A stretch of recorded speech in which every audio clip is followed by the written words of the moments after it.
చెత్త నిర్వహణ సరిగా లేకపోవడాన్ని నిరసిస్తూ నేపాల్లోని మదేశ్ ప్రాంతానికి చెందిన కార్యకర్తలు వినూత్న ఆందోళన చేపట్టారు.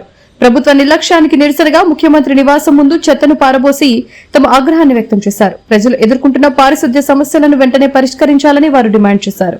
ఈ ఘటన స్థానికంగా చర్చనీయాంశంగా మారింది.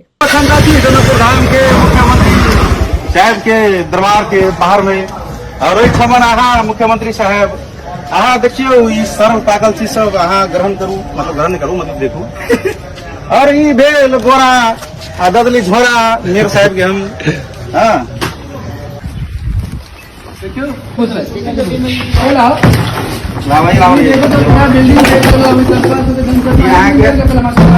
बिल्डिंग जल गेला